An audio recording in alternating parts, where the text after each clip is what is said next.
Hello and welcome everyone. So this is a webinar for the Less Mites More Feed project, an MLA producer demonstration site project funded by Meat and Livestock Australia. I'm Matt Marnie from Agridome Consultancy. I'm the project lead and coordinator for the Northern Vic region.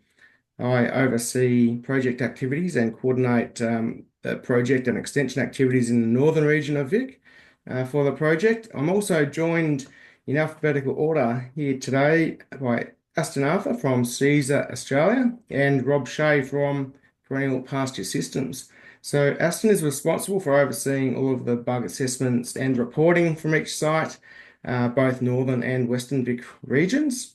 And Rob is the project coordinator for the Western Victoria region, responsible for project activities and extension in the West Vic region. So, hello and welcome to you both. Hello.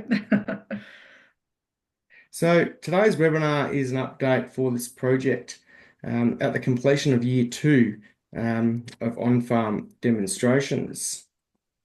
So, we'll just go through a quick overview of the project.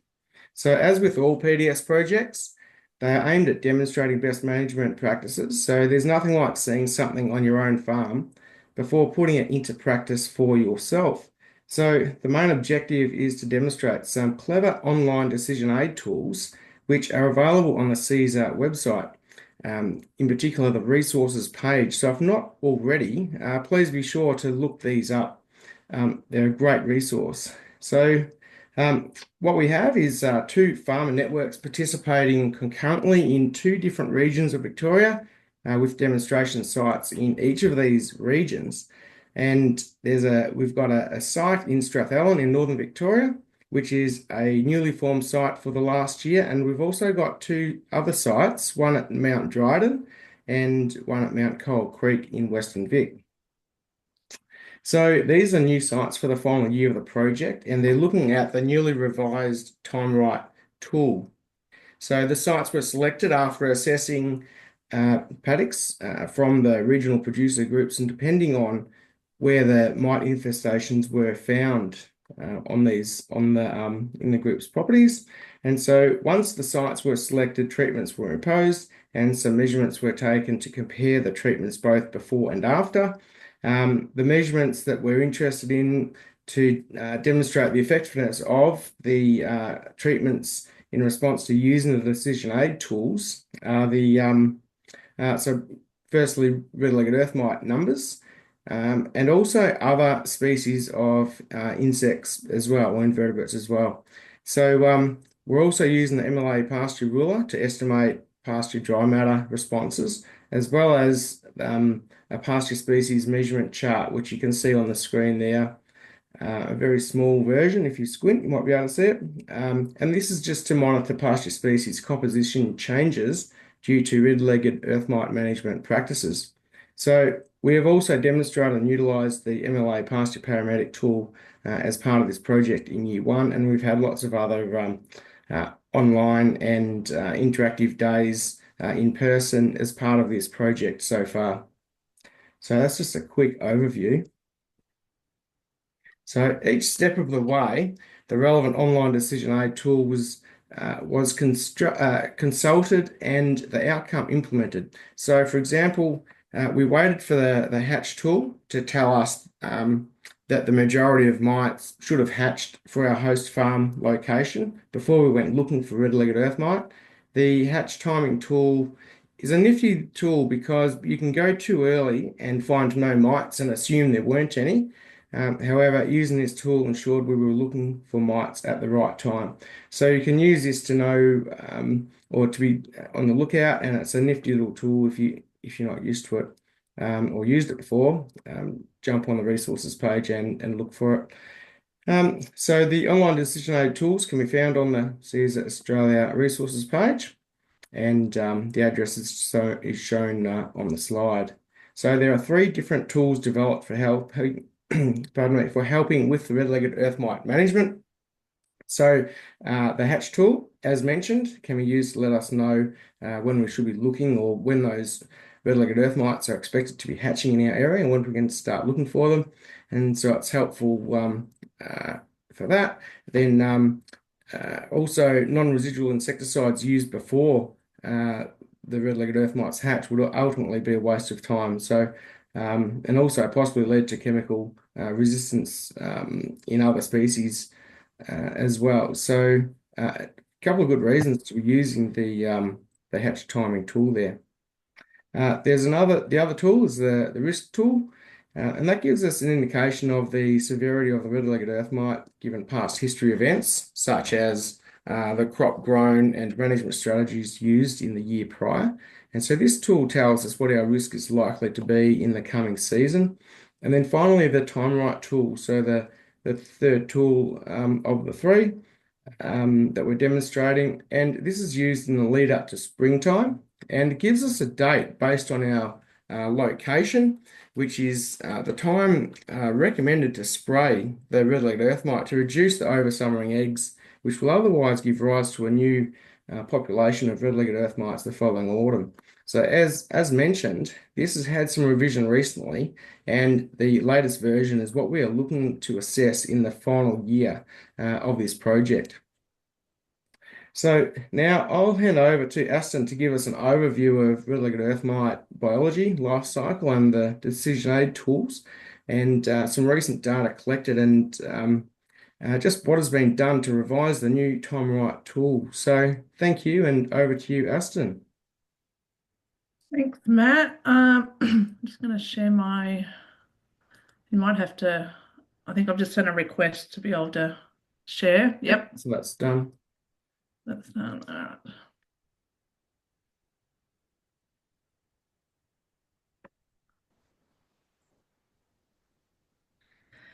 All right, thanks, Matt, and hello to everyone watching this webinar. So for those of you that don't know me, even though Matt already introduced me, my name is Aston Arthur, and I'm part of the CESA team, and I only just came on board with this project in September of this year after James's departure. To start off with, I'm just going to give a bit of a brief rundown on some basic biology on red-legged earth mite. So red-legged earth mite, as shown in the picture here, are about 1 millimetre long. They have a black velvety body and 8 red to orange legs. They are found in areas of southern Australia with a Mediterranean type climate. They tend to feed in clusters of up to 30 individuals at a time, and as shown in the picture down here, their damage appears as silvering of the leaves.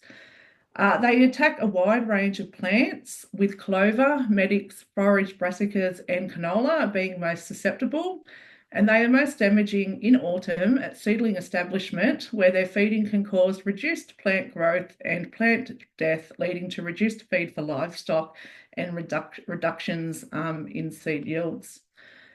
So here is a figure showing you the life cycle of red-legged earth mites. So red-legged earth mites are active in the cooler months, typically from around April to October, early November, and they survive the hot, dry summer months as diapause eggs. They start producing these diapause eggs in spring, which is triggered by day length, temperature, and soil moisture. And these diapause eggs hatch with cooling temperatures and adequate rainfall in autumn, which generally coincides with the emergence of crop and pasture seedlings. So currently control of red-legged earth mites is heavily reliant on insecticides through foliar sprays and seed treatments. There are currently only 6 registered chemical mode of actions for red-legged earth mite control, so only a very limited number. And of these, 3, which includes the pyrethroids, the organophosphates, and neonicotinoid seed treatments, are most frequently used.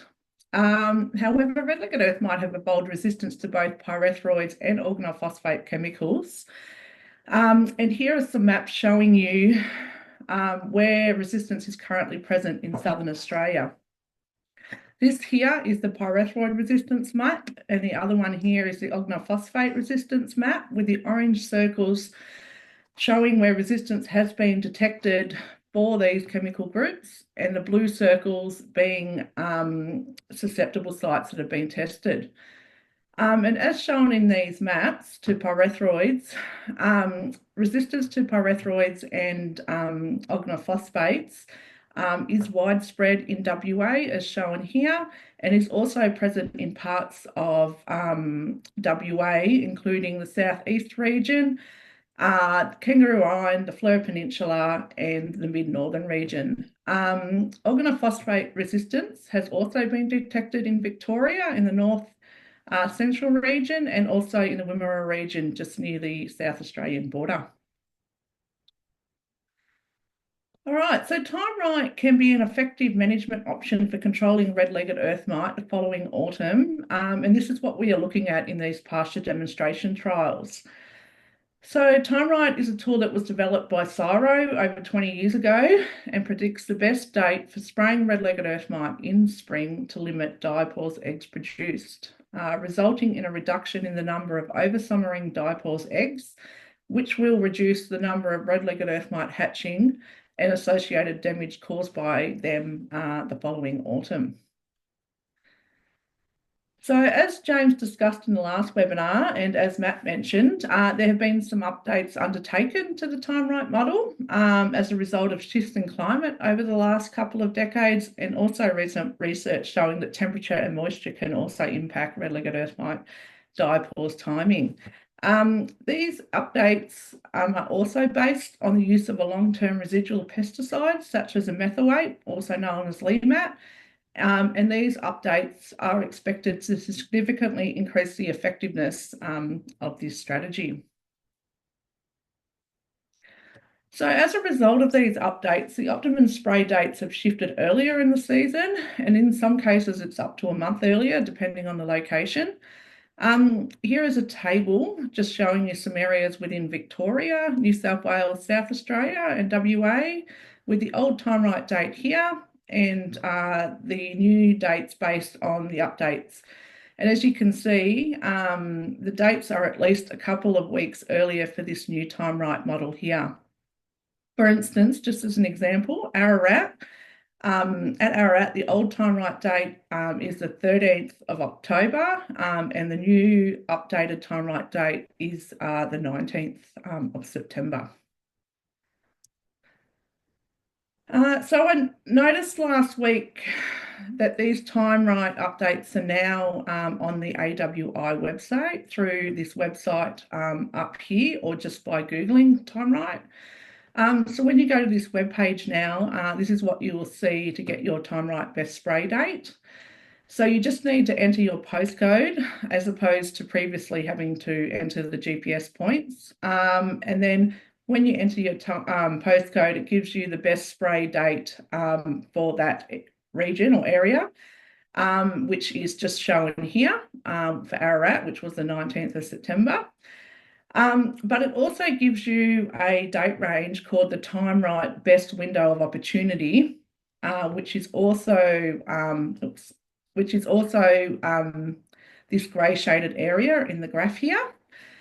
This range can be up to a month, as shown here for Ararat, which it is from the 31st of August to the 4th of October.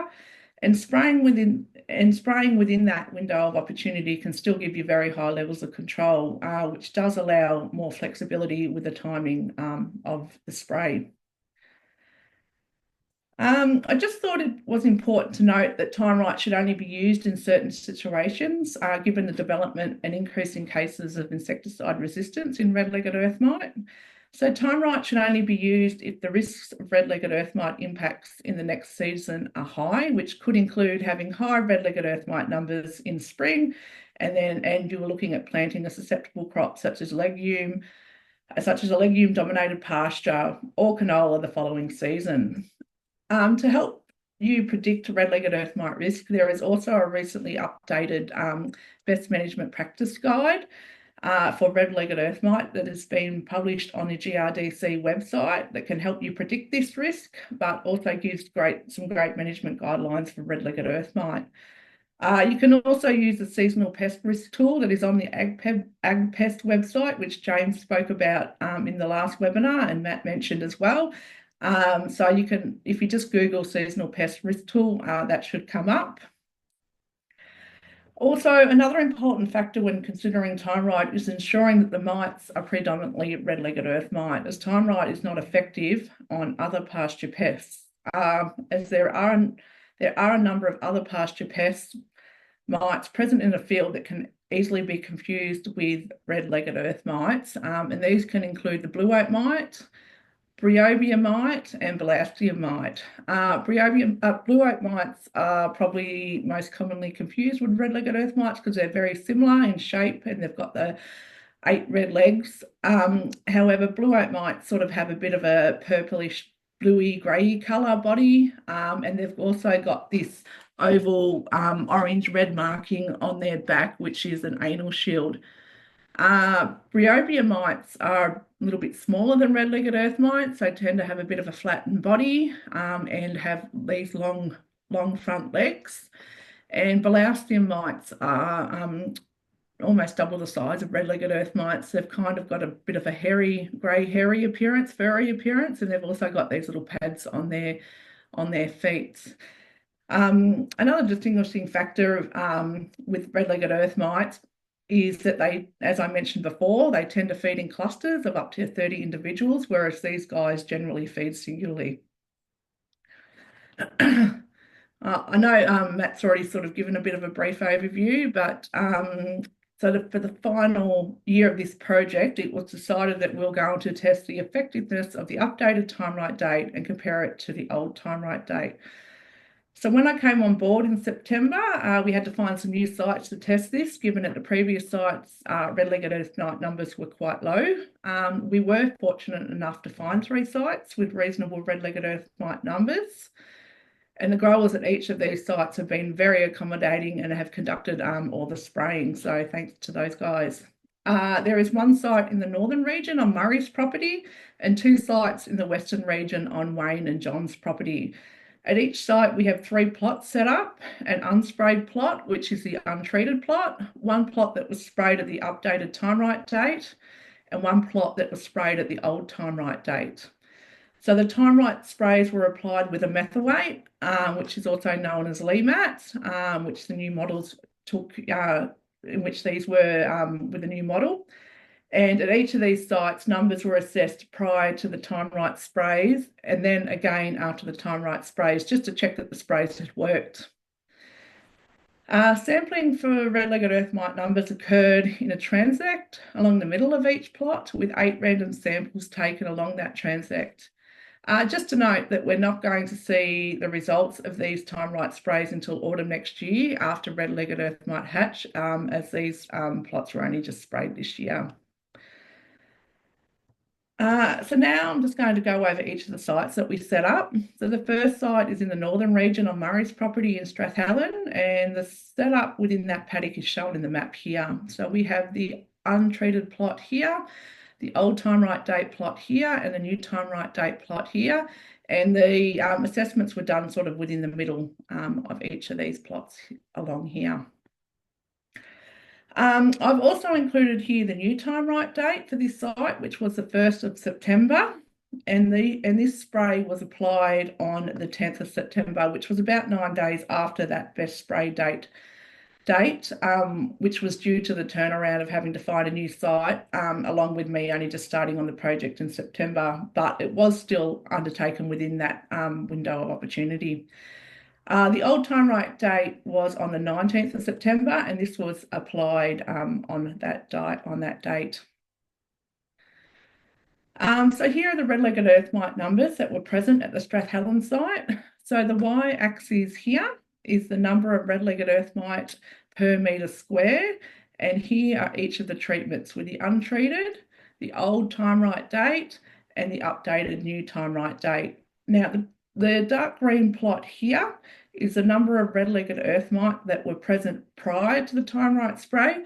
And as you can see, red-legged earth mite are present in each of these plots.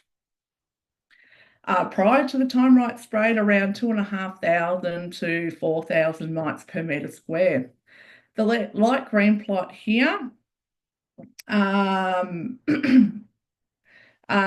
here are the red-legged earth mite numbers assessed about 14 days after the old time-right spray had been applied. And as you can see here, red-legged earth mite numbers are present in the unsprayed plot, and numbers were a lot higher than the previous sample, which is what happens in spring. In spring, when red-legged earth mites go into diapause, there is a significant increase in their numbers around that time. However, there were no red-legged earth mites present in any of the time-right plots, which is expected given the mites had been sprayed. So this data is showing what we expect and that the sprays had worked well. So the second site is in Mount Dryden at Wayne's property in the Western region, and the setup within that paddock is shown in the map here as well, with the untreated plot here, the old time right date plot here, and the new time right date plot here, and assessments were taken along the transect along the plots this way here. Again, here is the new time right date for this site, which is the 17th of September. And this spray was applied on the 24th of September, which was a few days after this date due to the weather, but was still undertaken within that window of opportunity.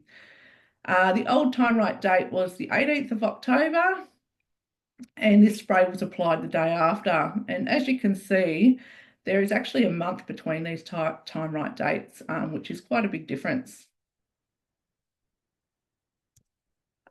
So here are the red-legged earth mite numbers that were undertaken at the Mount Dryden site. The graph here is just the same as the previous one.